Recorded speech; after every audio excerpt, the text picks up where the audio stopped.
as we continue to physically distance, but continue to practice in this online manner. So we've been exploring the 7 factors of enlightenment, or 7 factors of awakening, as I like to call them. And we started with the first 2, mindfulness and investigation. And today we'll be talking about effort or energy. Now, we had quite a discussion regarding the first 2, so I suspect the effort will have the same level of engagement. Sometimes we think of this one and it sounds kind of boring, or what can possibly be said about it, but it's actually a very deep part of our practice. It's a key aspect of the practice. When you think about it, it's one of these 7 factors of awakening. It's one of the wise effort is part of the Eightfold Path. Effort is one of the 5 spiritual faculties. It's one of the 10 paramitas. It's one of the 5 powers. So it's one of those elements of practice that's on so many of the Buddha's models of practice. So it's very prominent in his detailing of this practice. The Pali word, Pali being the language that this was the Buddha's early teachings were written down in, it's viriha. And it gets translated as, viriha gets translated as energy or effort, persistence, vigor, exertion, diligence. Those are all words that are used. The ones we hear most often are energy and effort. So it's really that energetic effort or energetic capacity to do, for something to happen. This capacity, it takes some energy for us to engage in the practice, some persistence. And we'll find that it also shifts with our practice. The type of effort we apply, the nuances of the effort that we apply shifts as we evolve through our practice. It shifts with the insights that we have during over the years, and we start to discover it's kind of an art, although this practice is very much a science of the mind and understanding and training the mind. This part is really more of an art that as I've discovered it. It's this kind of fine-tuning or balancing. It's kind of like, where do you turn the dial to get this to kind of the right amount of effort? And I mentioned during the meditation, be bringing awareness and noticing the quality of our effort when we're practicing. Are we over-efforting or under-efforting? And they're very subtle adjustments, but very powerful. So it's not like you've turned the dial around 3 times. The adjustments are very subtle in terms of getting that balance, but they can have tremendous impacts on our practice. And I'll get into some of that as I speak some more about this. It takes effort. It takes energy to do this practice. I'm going to just read a quote here from the Buddha. Just kind of talks about how important energy is, and actually how it fits into the 7 factors of awakening. Abiding thus mindful, One investigates and examines the states with wisdom and embarks upon a full inquiry into it. In one who investigates and examines that states with wisdom and embarks upon a full inquiry into it, tireless energy is aroused. On whatever occasion tireless energy is aroused, on that occasion the energy awakening factor is aroused, and one develops it, and by development it comes to fulfillment. So he's speaking there about how we build from mindfulness, and then we investigate and inquire into what's actually happening in our direct experience. And that arouses tireless energy. I like that word, tireless. Is this kind of persistent exertion or energy that's required. And it takes energy for us to come out of our habits. If we just apply no energy, the default mode is our habit mind. The same habits will repeat over and over again. So I'd like to talk about two aspects of effort or energy. So there's noticing the quality or noticing the attitude, the quality of effort during our practice, whether it be formal practice or informal, like during our daily life. And then bringing this kind of, I'll call it intention rather than effort, but it's the same word. Intention's just a word that resonates with me, to stay conscious. So I'll talk about it at these two levels: how we notice it during our practice, and then how we bring it to bear, in other words, so that we do practice. And how in both cases there's a balance. And when out of balance, it can be counterproductive, actually. So there's an ongoing tuning that occurs where we find a balance between too little effort and too much. So you might have, in practice, you may have heard things like too much striving can hijack your practice. This was one I struggled with early on in my practice. People would, I guess, at least the story this mind has is that I have this kind of results-oriented personality. It's just a thought, I know, but it's the thought that would come up. And in fact, I would find that, and teachers would point out that I was really striving for something to happen to get results in my practice. So I thought, well, what do? Do I not try to do anything? So how do you want me to practice lots? You want me to meditate lots? But you don't want me to strive. And I saw this as a kind of a paradox. And it took a while to reconcile and understand that paradox in my mind.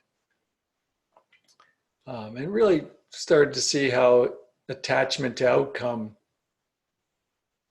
was really the issue, not having aspirations to practice, but having an attachment to a result based on that practice.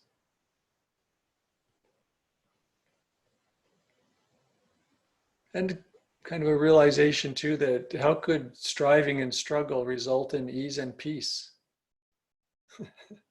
When I say it out loud, it sounds obvious. How could this kind of striving and trying and struggling result in this ease and peace that is spoken about in the practice? I often think of the the Dalai Lama in terms of his practice, the strength and the courage that he brings to the practice. You know, the strength keeps us practicing and developing wholesome mind states. So it keeps us practicing it. And the courage part allows us to rise to meet the challenges and face difficulties rather than backing away from them, which could be our default mode, is backing away when difficulties arise. And the Dalai Lama's strength of practice is tremendous. I mean, I think I've been saying he practices for 4 hours a day, and I was recently corrected. It's more like 5.5 hours every morning that he gets up and starts practicing, you know, early in the morning, what I would call the middle of the night, and engages in a variety of practices, meditation, movement practice, and so forth, contemplation.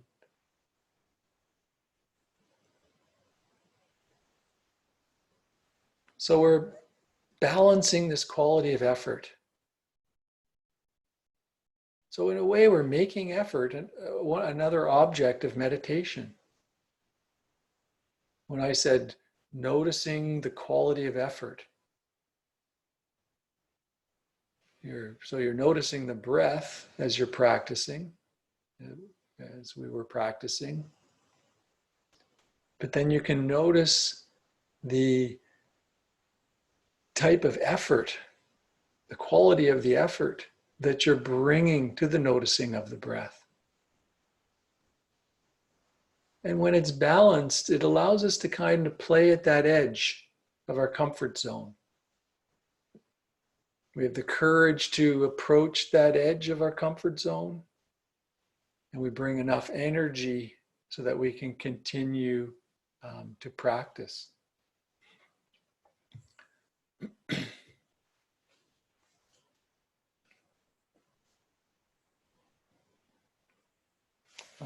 Got a quote here, I'll read. Quote from Joseph Goldstein.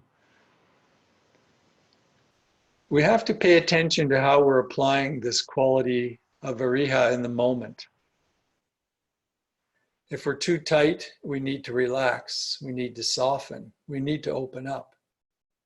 It's also possible to be too loose, where we're not arousing enough effort, we're not arousing this quality, and then we're just sitting back in the name of relaxation, and the mind is wandering off and not paying attention at all.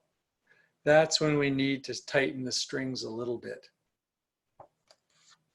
So not too loose, not too tight. So it's like tuning an instrument, if that analogy helps you.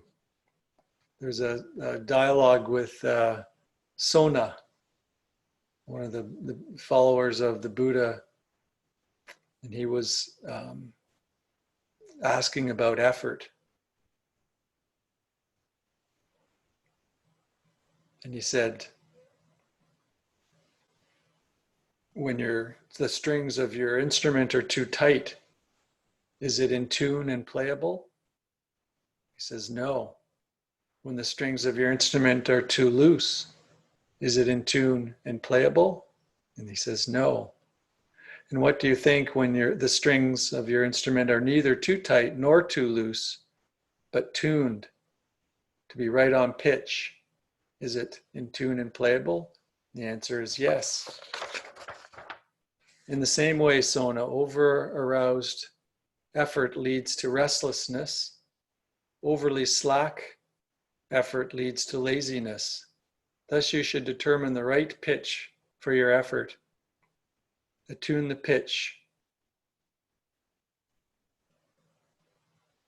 to the 5 faculties, and pick up your theme or your meditation.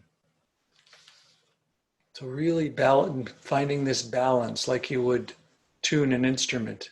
So again, for me, conjures up that image of an art more of an art than a scientific investigation. And grasping this kind of notion can really be a turning point in our practice. And also grasping the balance between, applying some effort, so we're purposeful, but also allowing and surrendering to what is unfolding and what is happening moment to moment. Because we talk about, being with what's happening moment to moment. But we're also bringing some effort into how we're with what's unfolding. So we're not trying to change what's happening. We're just bringing this energy so that we remain conscious to what's happening. That we don't kind of go off into, to planning and thinking and mode, but we're present and with what is arising. So we're bringing awareness to this quality in our meditation. So effort's not just a means, it's also a source of understanding. We can learn a lot about how we're practicing by bringing awareness to our level of effort, the quality of our effort. For example, if you're bringing attention to the breath, there's different levels that we can connect with the experience. We can connect with kind of it as in a general sense, the breathing process. So you're breathing. That's one kind of level of a connection. You can be aware of the sense of some flow of sensations. Be aware also of very specific sensations within that flow. The touch, chest rising, air at the back of the throat, and so on. It can get very deep. We can start to notice what we call the breath is actually flow of microscopic sensations.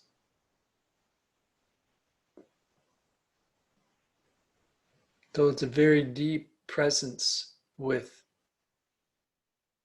our connection to the experience of breathing. And now we can also turn our attention to the nuances of our effort. How am I making effort? What is the quality of the effort? So here we're also paying attention to the attitude in the mind while we're present with the breath. Sayadaw U Tejaniya, and I'll read a quote from him. He's a Burmese or Myanmar teacher who's actually had some significant influence, I would say, recently in Western, North American and European Dharma circles. The retreat I just did with Rebecca Bradshaw, Gregory Scarf, and Tere Usala was, you could see the influence of Sayadaw Tejaniya. In fact, I'm doing just a bit of a tangent, but a retreat this weekend starts tomorrow evening, and then Saturday and Sunday it's another online retreat with Carol Wilson. If any of you have followed her teachings, either been to a retreat or listened to her talks, she's a tremendous teacher. I've been trying to get into her retreats, but they tend to fill up, and I'm not quick enough. So the online ones seem to not fill up quite as quick. So it looks like it could be a nice experience.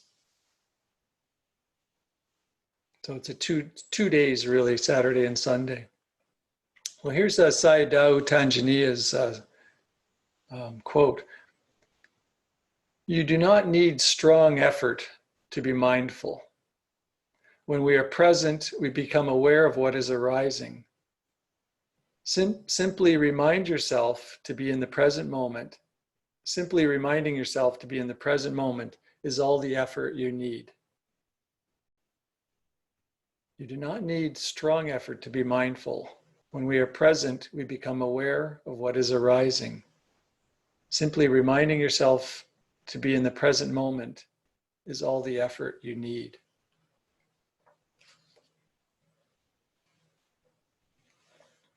So reminding ourselves, bringing enough effort so we stay with our senses.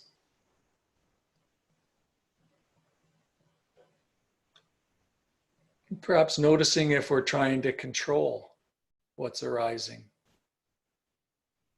And this can be very subtle. Notice if you're trying to control the breath. Is there any preconception about what a good breath is? Again, this can be very subtle. You can perhaps notice the breath might change when you bring attention to it. You might start to breathe in different ways and think that a deep breath is perhaps better than a short breath. Perhaps you're not feeling the breath in the belly. There might be some notion that, well, it's better if it's a deep belly breath. I've heard that that's a good breath. When in fact, the practice is just being present with whatever the breath is in that moment. We're not trying to control it. So, Sai Dao's pointing to that aspect of just enough effort, strong enough effort to be mindful and to remember to be mindful. With breathing again, you notice if you're rushing the pauses between the breath. This is something I noticed in my practice. I was present with the breath and wanted to get, because I'm mindful of breathing, so I wanted to get to the next breath. And of course, there's these wonderful pauses where really a sense of calm actually fills those spaces between the breaths. So notice if you're rushing the pause. Are you present with that pause? So this notion of non-interference, strong enough effort to be mindful. There's a Taoist quote, sitting quietly, doing nothing, spring comes and the grass grows by itself.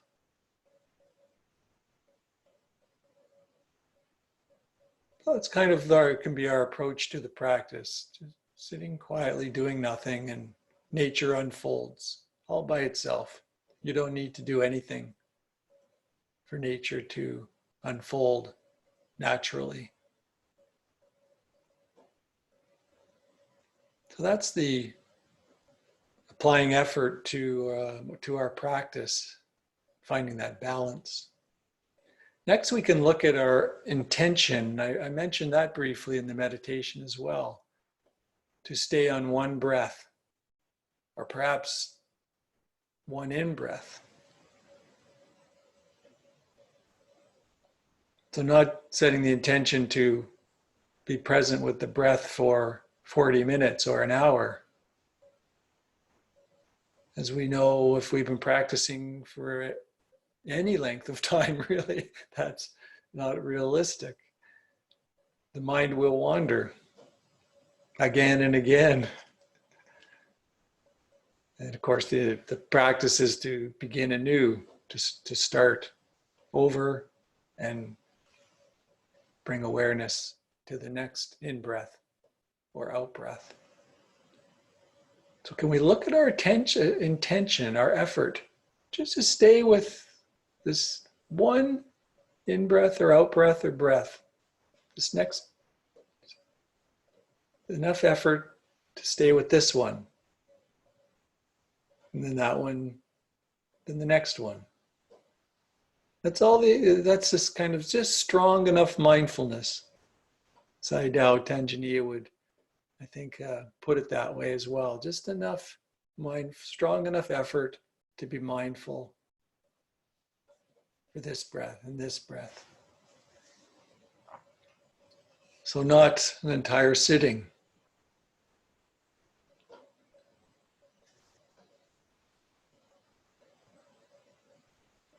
I've taught many different groups of people to meditate and to start meditating, and many people are often surprised at how much the mind wanders off. You make a simple thing like stay with stay with some object of attention, and the mind has nothing to do with it, and people are often quite surprised by how the mind has an agenda of its own. But we know this as seasoned meditators that this is the case. So setting the intention that we're going to have that this won't happen for an entire setting is not a realistic expectation. So it's intention to stay with this breath, or just this in breath, just this breath. So it's a steadiness of attention and fullness of attention that we're building a habit towards. So the steadiness is just this breath, and the fullness is seeing all the sensation, the connecting with the microscopic sensations. Now, I mentioned what I sometimes call parallel track, noticing if you're in a parallel track meditation. This is when your practice is perhaps a bit too loose. So you're kind of more or less mindful. Joseph Goldstein, I think, coined that phrase to describe this meditative ailment, this meditative disease called, I believe he coined more or less mindful. You're kind of there, but you're not fully there. Or you're aware, but at the same time, the mind is thinking. Right? We've all had this experience where, you're just, there's kind of two parallel tracks, awareness of the breath or whatever the object might, and the mind is kind of doing its own thing in the background. And it's very easy for this to go unnoticed in our practice. So we can become aware of this also arising. And if we notice this in our practice, we can perhaps just turn up the dial a little bit on the energy and the effort that we're applying to have that steadiness of attention on the object of meditation. So turning up the dial on intentionality at the beginning of each breath. This is something I'm, been playing with for a long time in my practice, is just bringing that level of intentionality to that minute level of the practice to each breath or each in-breath. And noticing if I go into a kind of that parallel track, mindfulness or more or less mindful. And we can apply this to anything, not just the breath, anything in our practice, walking meditation, choiceless awareness, any of those practices, we can apply this notion of setting the dial of intentionality to be with the practice at that minute level.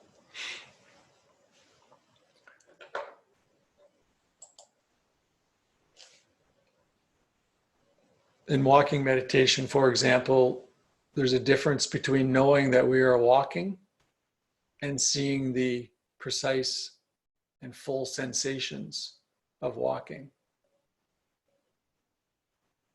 I did this for years. Walking meditation was like a break. It'd be time for the mind to just kind of churn away.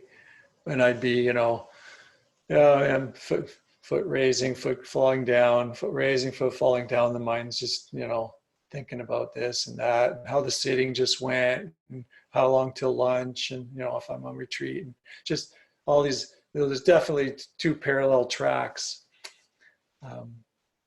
of going on there. And a teacher pointed this out is a potential, especially in walking meditation.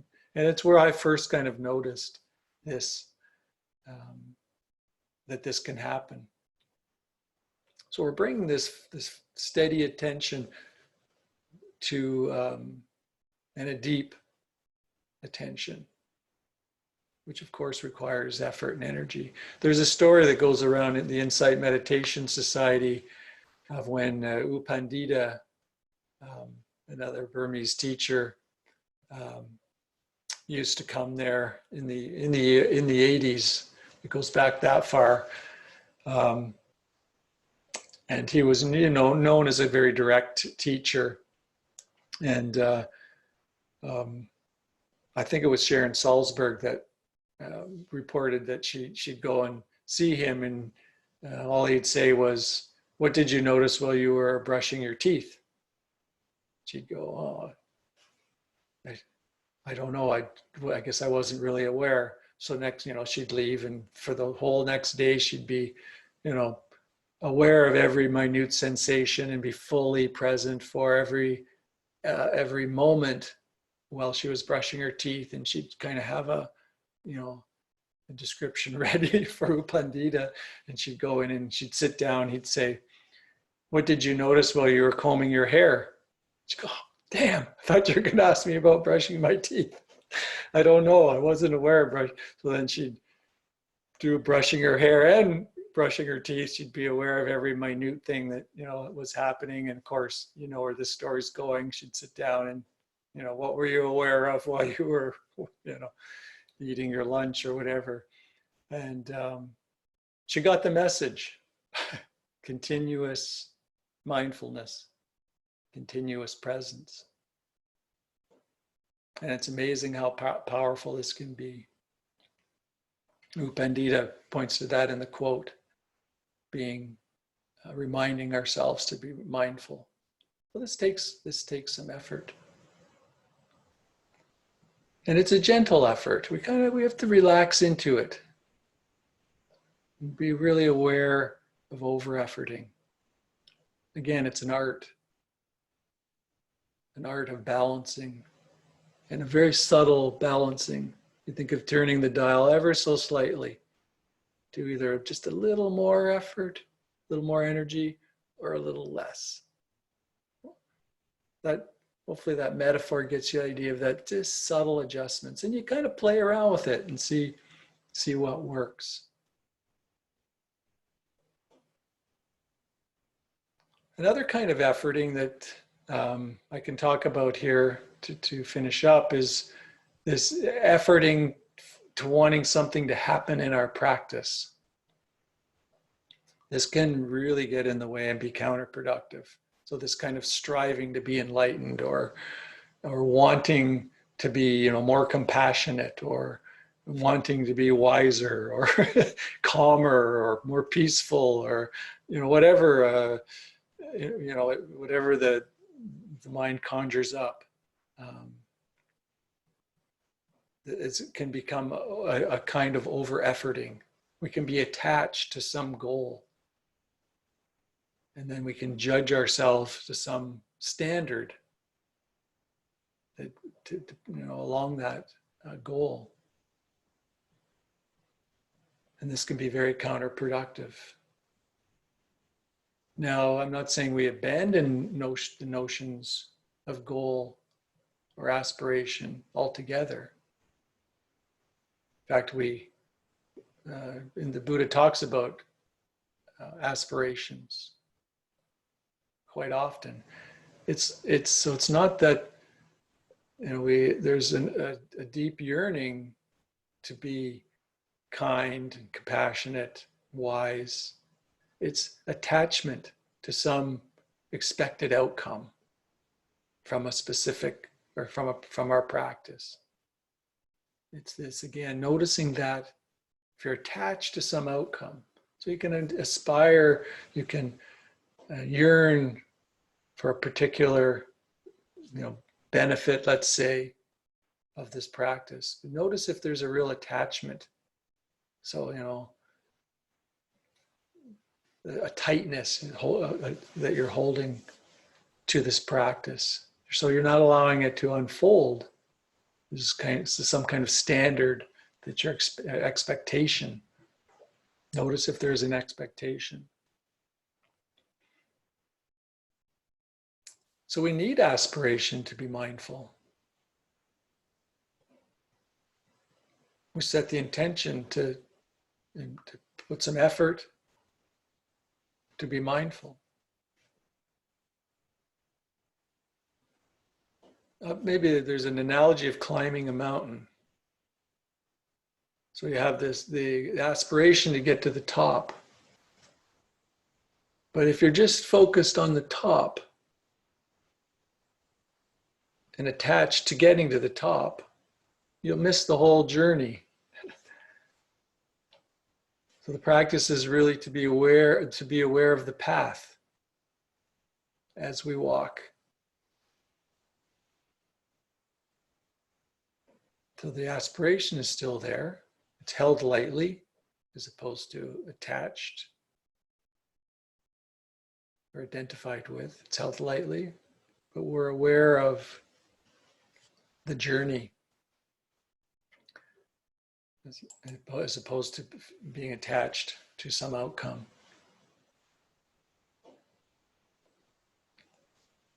And finally, I'll just talk a bit about how effort can evolve with our practice, and then I'll end there.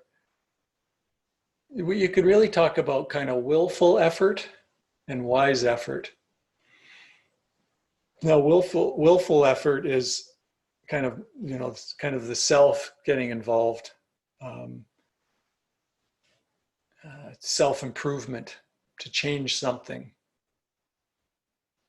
So there's often a intentionality of gain. And often when we first come to this practice, that's the kind of effort we're usually applying. There's a notion of wanting less stress. There's mindfulness-based stress reduction. Well, people come to that course wanting less stress. They have a goal and they're probably pretty attached to that outcome. And they're probably measuring their progress according to that outcome. And there's nothing wrong with that. We come to this practice, and that's what motivates us to practice. In fact, I have no problem using people's will when they're just starting out to get them to practice, even though it's a total contradiction to the practice. When I taught at the School of Social Work at Carleton, I taught a mindfulness course. I asked them to meditate every day for 45 minutes. I gave them a specific practice. And then I said, and you'll write a reflection on each of the practices, and then you'll hand that in and that'll be worth 20% of your grade. And they said, they'd kind of suss it out. And then I said, yeah, and if you just try to make up the reflections, I'll know right away. And so you really have to do the practice in order to be able to write believable reflections. And some of them were quite, upset with me over having to do this. Because you know what it can be like, you're just starting. I gotta, especially the real results, the ones that want A's, right? These are like the real achievers. I got to meditate. They would sit and they would meditate because they didn't want to risk that I would know that they were making up the reflections, and they would be upset with me. And then about 3 weeks into the course, they'd be coming up and saying, "This is the best thing that's ever happened to me. I really resented having to do this, but this is really shifting things for me in ways I never anticipated. So there's willful effort, somebody wanting an A in a course. Of course, it got them through to a point where they realized, wow, this is a very useful practice. And then, of course, wise effort can start to come, and probably a more gentle effort can start to arise. So with wise effort, we start to see the limitations of willful effort or self-effort. We begin to just notice and observe what is arising based on wise view. Perhaps we start to see the emptiness of self altogether as we begin to inquire. We begin inquiry that threatens this sense of self as we look for what is true. And this is where a wise effort really takes over, and this is what I'm talking about with the balancing of effort in our practice. It's really this notion of wise effort, not a willful effort or a self-efforting. And of course, this can evolve into effortless effort, where we're just abiding in a sense of being and awareness and stillness, equanimity. And we'll find that as we build our momentum in our mindfulness, that it becomes effortless. It becomes a habit of mind. When it becomes a habit of mind, it becomes effortless effort. Mindfulness has enough momentum that it just builds upon itself. So I'll end it there. I'll unmute folks and then open it up for any questions, comment about that talk or about anything else.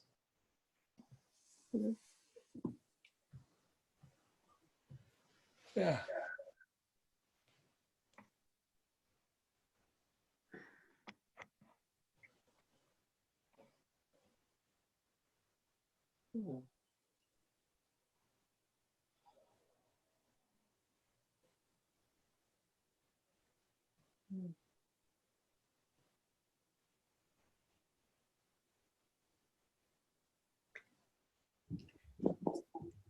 Well, I'd be curious. We start with this and then we finish with this, putting our hands in namaste. I'd be curious how effort, if you practice noticing effort, the quality of effort in your practice, or if you've had the experience of more or less. I saw a few heads nod when I talked about more or less mindfulness or parallel track mindfulness. I have a question. Yes. How do you think having gentle meditative music in the background when one is meditating? I find it much easier if we have very gentle music. Time passes faster. I'm more relaxed. But I know some people feel it is a distraction from the effort. Yeah. So, yeah, well, music can be, we can bring awareness to music, to the breath, to a candle, to sounds, to sensations in the body. In this practice, in insight meditation, we tend toward coming to our senses. So bringing awareness to our sensory experience, because really our lives are lived through our senses, our experience, I should say, through our senses. So we're bringing awareness to these sense doors, so to speak, sounds, taste, smell, touch, and so on. But that's not to say um, that music is not another way to pick another object. So you're aware of the music, and then you notice the mind wanders. It starts thinking about something that you need to do in the afternoon or whatever. You notice, oh, my tension is no longer with the music, and you bring it back to the music.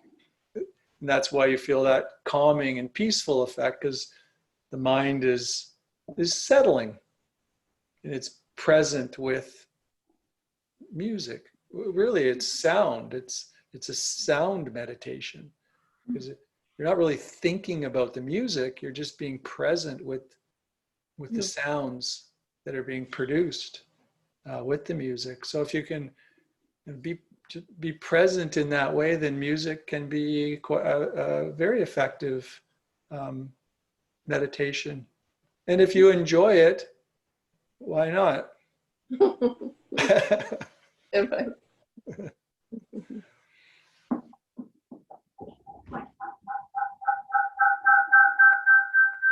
I find when I focus on effort, even if it's gentle effort, there's a very easy tendency, at least for me, to turn it into an objective and then start being judgmental when I lose my concentration. I should have, and I start feeling fairly quickly, I should have been able to, stay with this a little bit longer and so forth. So the effort, I have a hard time just by itself staying out of sort of the objective judgment kind of mode. I found for myself, if I try and incline a little bit in the direction of curiosity, that it seems to come a little more naturally.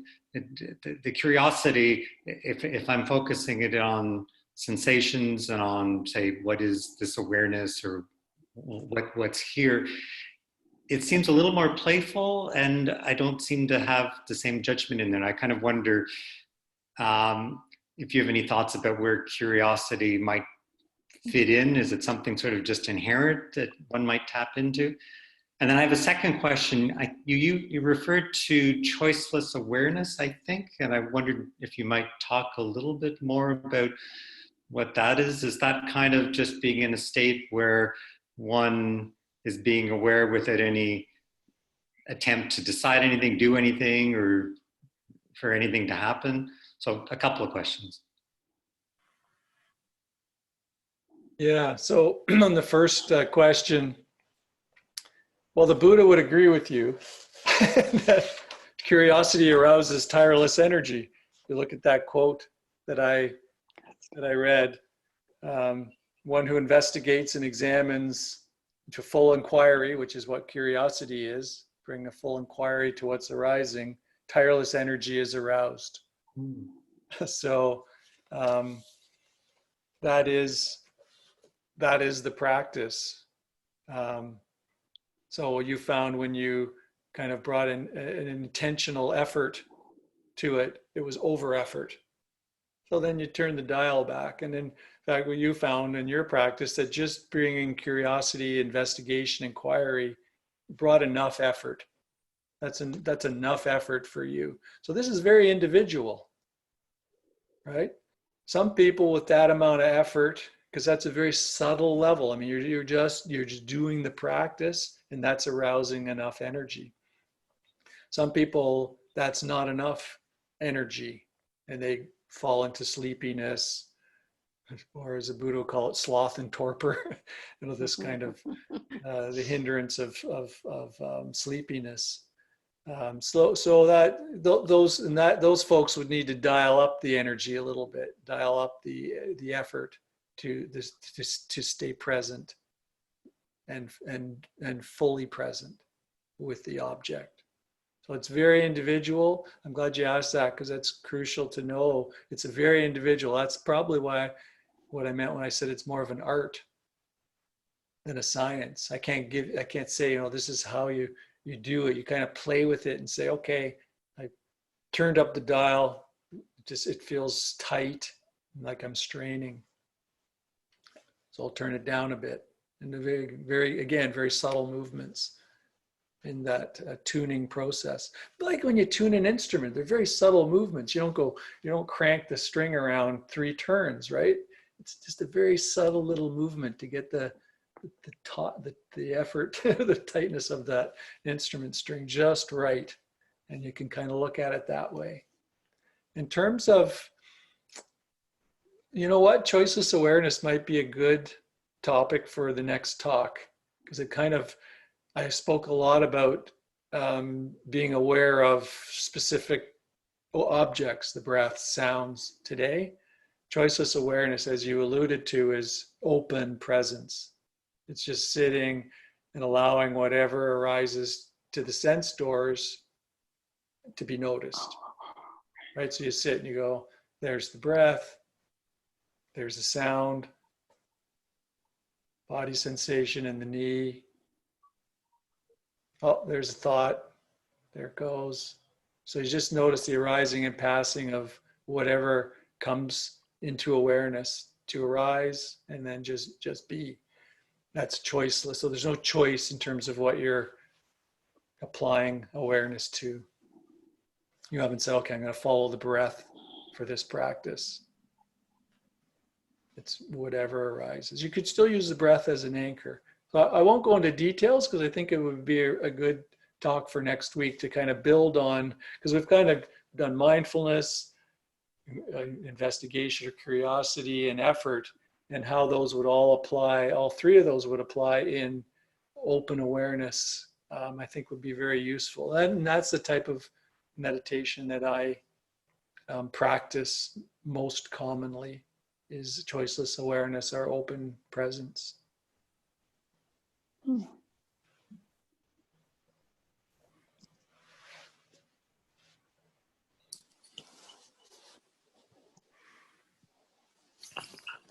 So as you were describing choiceless awareness, I can see a train wreck potentially in that. So it seems like the opposite of what, when we're trying to slow the mind down or be mindful, it helps to have something to focus on, and to effectively, by default, or by the result of which is that everything else is sort of in the background. Now, if we let everything in, can that not lead to overstimulation and again, a ratcheting up of the busyness of the mind? How do you avoid that?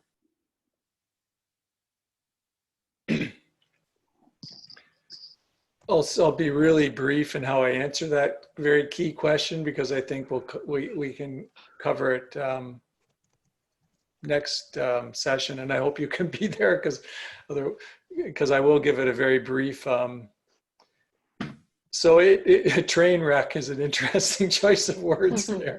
It can be it can seem like a train wreck, I guess, at times.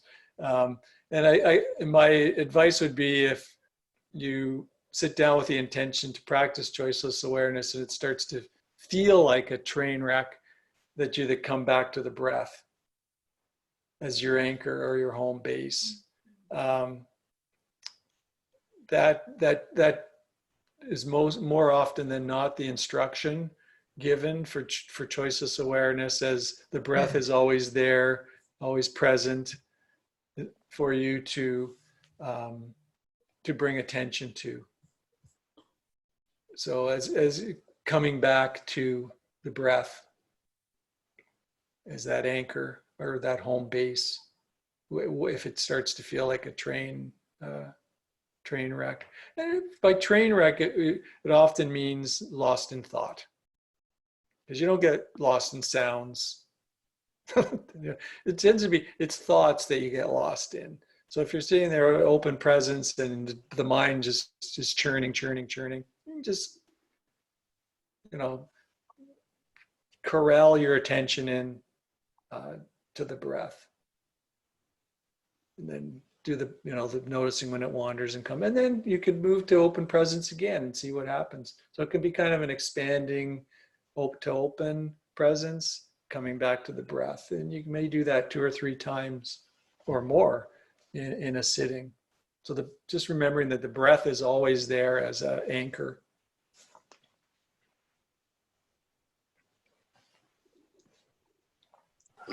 Stephen, can you comment on what you were saying about the difference between, or the similarity with intention and effort?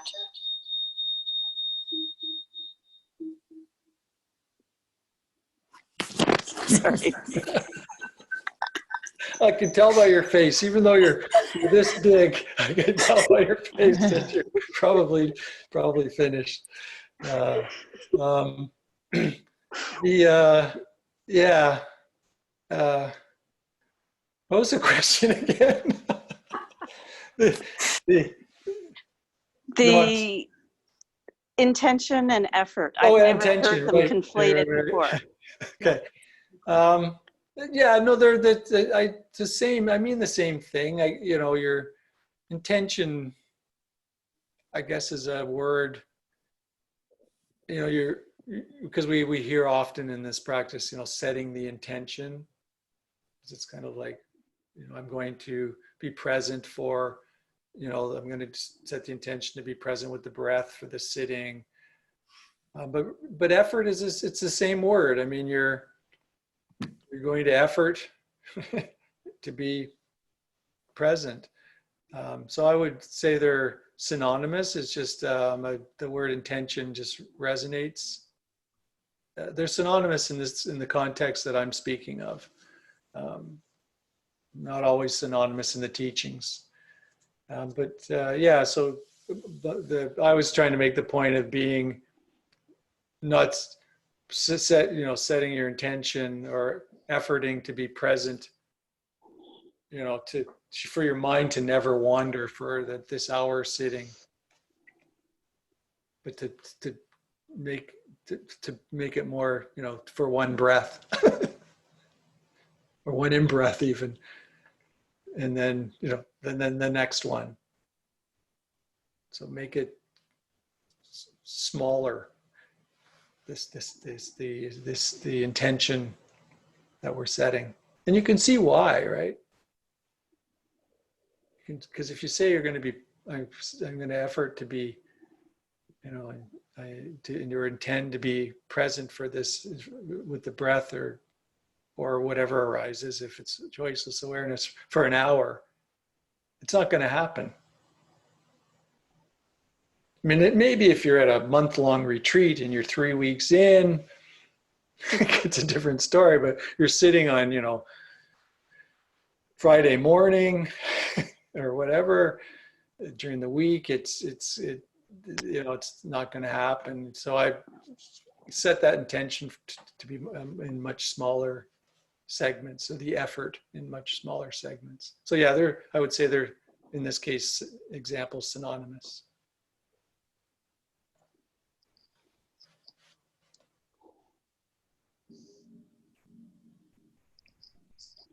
Hi, Steve. I've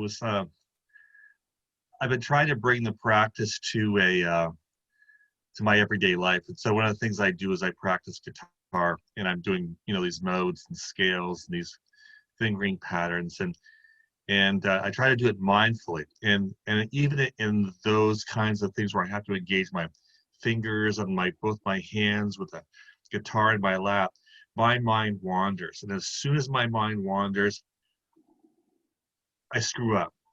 It's really quite quickly how fast you'll lose your ability to stay concentrated, and that to me has been a real sort of eye opener, in which I have to kind of get back to that sort of focus on what I'm doing, in a mindful way, because as soon as I'll be thinking about all sorts of things and then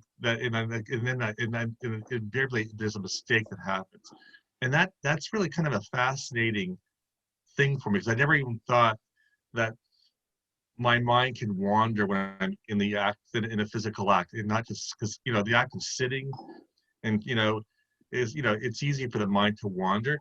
I just never thought in other places that my mind would wander. Even I guess sometimes cooking is the same thing, where my mind wanders as I'm cutting something, and I'm going, oh, I'm gonna cut my finger if I don't, if I don't remain present, so it's kind of sort of fascinating how in other aspects of your life, if you're not mindful, if you're not, in the moment and concentrating, that you lose it.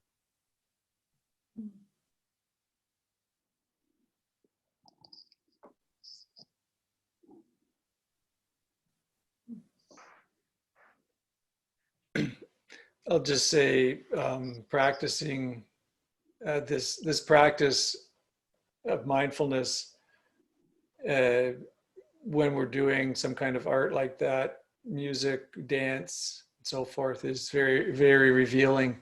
And as you pointed out, when we're in flow or presence, it's a very different experience, and what gets produced is very different than when we have parallel track mindfulness. We're playing the instrument. I play the trombone, and the similar kind of experience with it.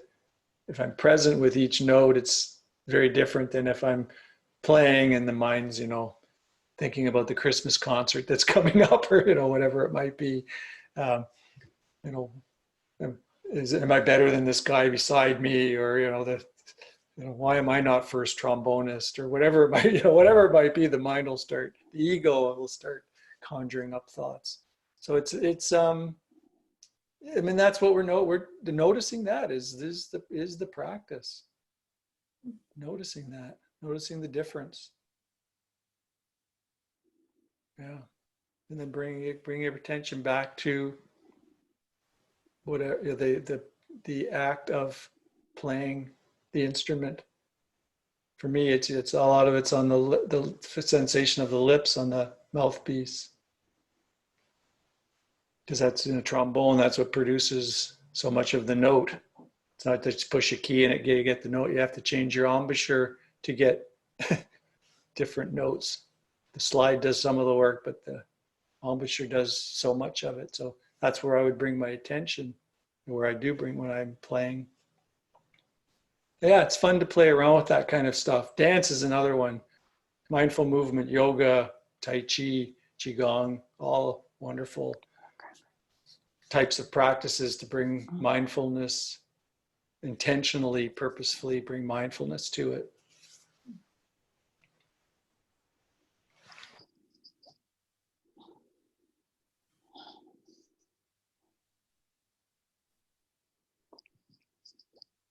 So you say it's difficult to get lost in sound. I find myself like so averse to using sound because so much of me wants to identify and pick, oh, that's a car that's driving down the street. That's the, oh, that's the pilot of the furnace kicking on, and now the fan's really kicking on and really blowing. And that's so, like, as you suggest sound, and as sound has been suggested in my practice previously, it's this really crunchy, awful ball of aversion. And so my question is, like, can you offer more than just no sound is sound? Like, can you expand on that a little? Thanks. Yeah.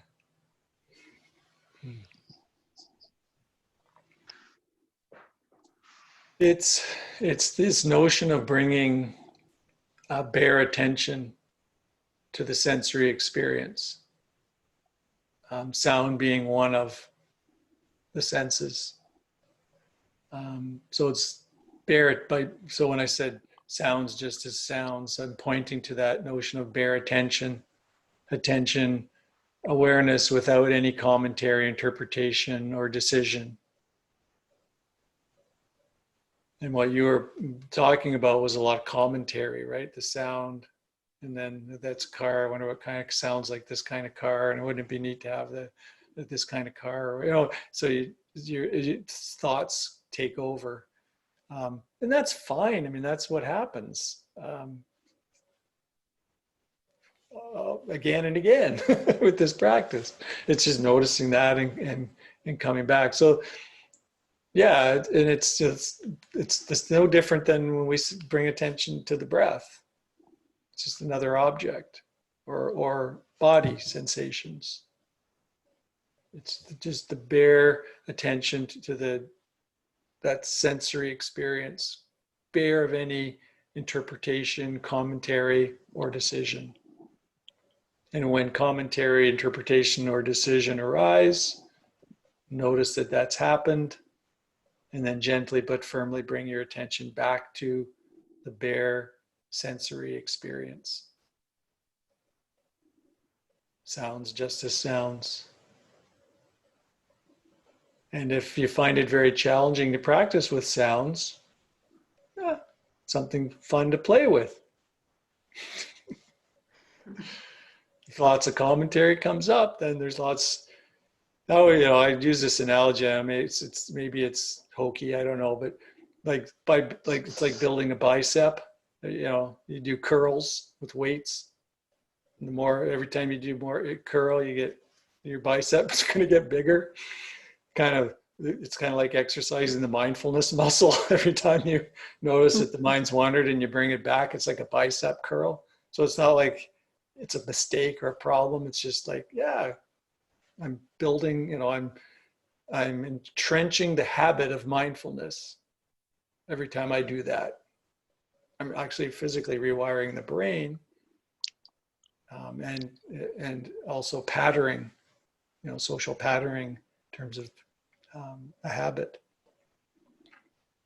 Yeah, so that's what I would say about sounds. Hopefully that was helpful.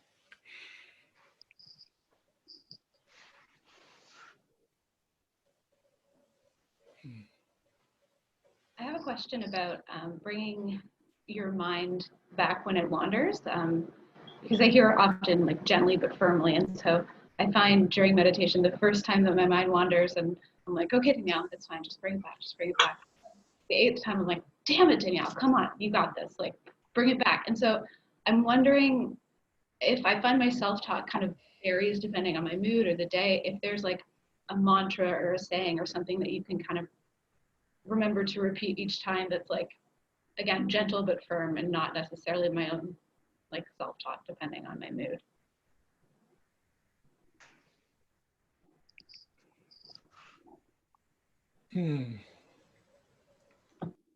Yeah. So, yeah, this self-talk, of course, is just more thoughts. One thing, a couple of things with thoughts that I've found useful. One is noting. So noting the type of thoughts. So planning, or the story, mother story, the boss story. Because we start to notice that we have kind of like a top 5 or 6 tunes that tend to come up. And if you kind of notice them, give them a little label. Oh, there's the so-and-so story. They start to lose some of their juice because they're just there it is again. There it is again. So then you can noting the thought, it's whatever. It doesn't have this. You don't have to put a lot of thought into what the label is. Just planning thoughts or this type of story, like I said, boss story, or so that can be helpful. Just giving it a little note kind of gives it a lightness, because it's just a thought arising, the same as a sound arising. It's just a thought bubble. Give it a little light touch. The other thing, and this may sound strange, but I've done this in my practice, is if thoughts just seem to be intruding on constantly, I'll just open to thoughts. I'll make it a thought awareness meditation. I'll go, okay, thoughts, I'm going to be aware of thoughts, thought trains. And I often find if I do that, there's no thoughts. Like you're kind of sitting there in open awareness, waiting for a thought to arise into awareness, right? Just the open space, waiting for a thought, waiting for a thought, and there's just a, again, you're allowing, because if there's a sense of resistance to thoughts, so you're going, oh, this shouldn't be happening. It's happened 8 times now. Just opening to allowing kind of is counter to that resistance, right? So I've done the practice where, you know, the waterfall meditation. I don't know who came up with this one, but I think it was actually a Burmese monk that, you know, just picture yourself sitting behind a waterfall, and that's the waterfall of your thoughts just flying over this waterfall, and you're just sitting there aware of this cascade of continual thought trains. Can again be another way to just allow and not resist in any way thoughts that may be arising. Because if there's a judgment, oh no, not again, that, you know, that's some kind of aversion, that it's somehow a problem, which we all do, right? That comes up for all of us. We've all been there, done that, right? It's seen thoughts as a problem in the meditation, because we hear that we're supposed to be calm or tranquil, rapture, all these words, right? Bliss. It's often the case is just, you know, we're being aware of a busy mind, especially on a daily basis, our daily practice. Yeah.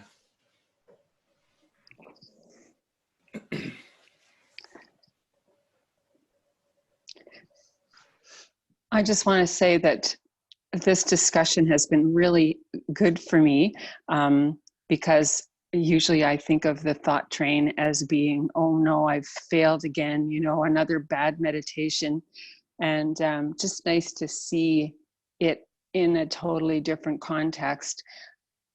Some of these ideas I've heard before, but it's just really good to have them reinforced, and to look upon the lost in thought as just something else that comes up in meditation. So it's been great.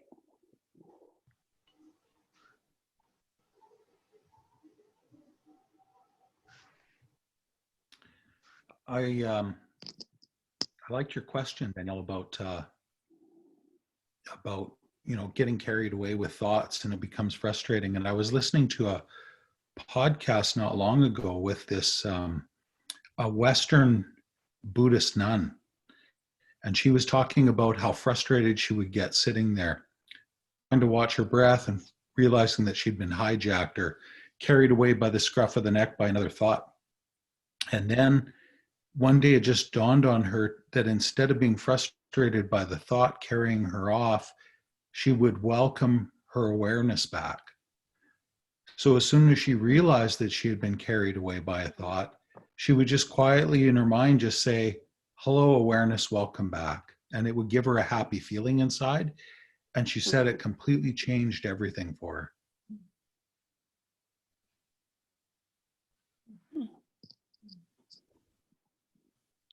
Yeah, that's beautiful. By the way, that's Terry. I don't know, Terry, have you ever been to our live group? Like a face to face? A few times. I just lived Okay. a long way away. Yeah. Okay, everybody, I don't know if people, I think because everybody else kind of knows each other more or less, but Terry did a course with me back years ago. So it's good to see you. That's a beautiful way of kind of turning the self-judgment on its head, you know. Ajashanti does a similar thing. He says, you know, when you notice the mind has wandered, that is like a blessing. It's like an amazing moment of mindfulness.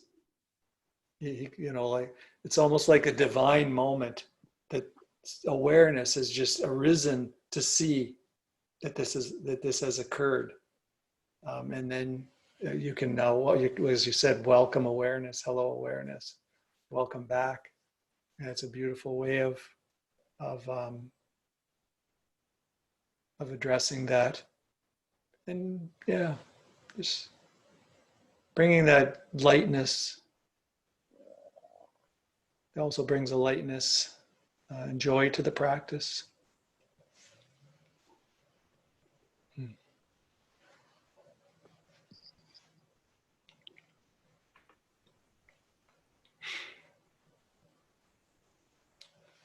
So I think I'll end it here. We went lots of questions, which is great. I love it, but also cognizant of the time for folks. And I think, the next factor of mindfulness is joy and rapture. We've recently did a session on joy and rapture. I won't skip it, but I'm feeling a pull to do a session on choiceless awareness or open presence, and how all three of these ones we've just explored converge and into this notion of choiceless awareness. It sounds like it would be helpful. I'm seeing some heads nod. And if you have any other ideas about topics, again, feel free to let me know.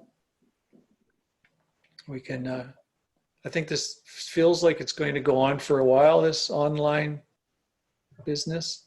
So yeah, thanks for showing up again. And I enjoy it. I really find it helpful. And I enjoy it a lot practicing this way with you all. Thanks, Steve. Thank you so much, Stephen. Yeah. Thank Be you. well, Really everyone. appreciate it. Thank you, Stephen. Namaste. Thanks, Wow. everyone. Yeah. Bye, everyone. Be well. Right. Yeah. Night, everyone. Night. Thank you. Night. Thanks, everybody, for coming. Yeah, makes it, doesn't it? I agree.